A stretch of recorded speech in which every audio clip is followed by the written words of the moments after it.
All right, go for it. Hi, my name is Eraina Manor. I am a captain in the United States Army. Just finished up my company executive officer time, currently serving in the brigade S3 operations cell.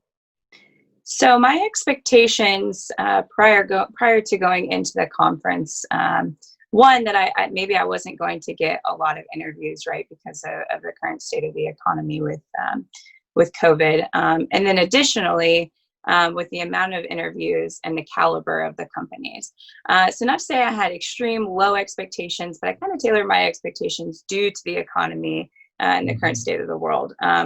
And the conference really blew those expectations out of the water, right? I ended up having 9 interviews, which is a lot more than I was expecting. I was expecting maybe a handful. And then additionally, when we received the company information, the expectation of maybe having lower caliber companies or maybe companies that I wasn't interested based off of what I told Cameron Brooks, again, just completely blew my expectations out of the water. And I was extremely excited to go into interviewing with those companies. So even though I had lower expectations and kind of tailored my expectations based off the economy, they exceeded my standards going into the conference and finishing the conference.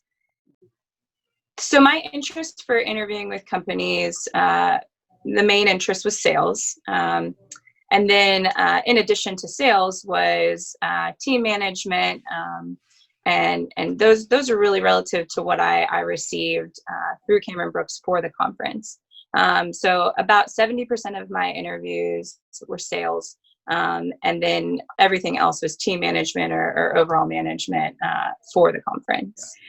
So prior to joining Cameron Brooks, the information that I knew about sales was pretty typical or on par with what everybody expected, right? That you were going to go into sales, you would be on the phone 24/7, and that you would be selling something to personnel that maybe didn't want it. And what I realized through the program with Cameron Brooks, and through analysis of what I wanted in my career after the military, was that sales really, the key defining business sales or sales instead of the expectation that I had was the relationships that you can have with the customer, right? So reading integrity selling really gave me a different perspective on how I can affect the bottom line and how I can use my personality skills or interpersonal skills to benefit not only my career, but benefit the expectations of the customer and have a positive impact on people's lives.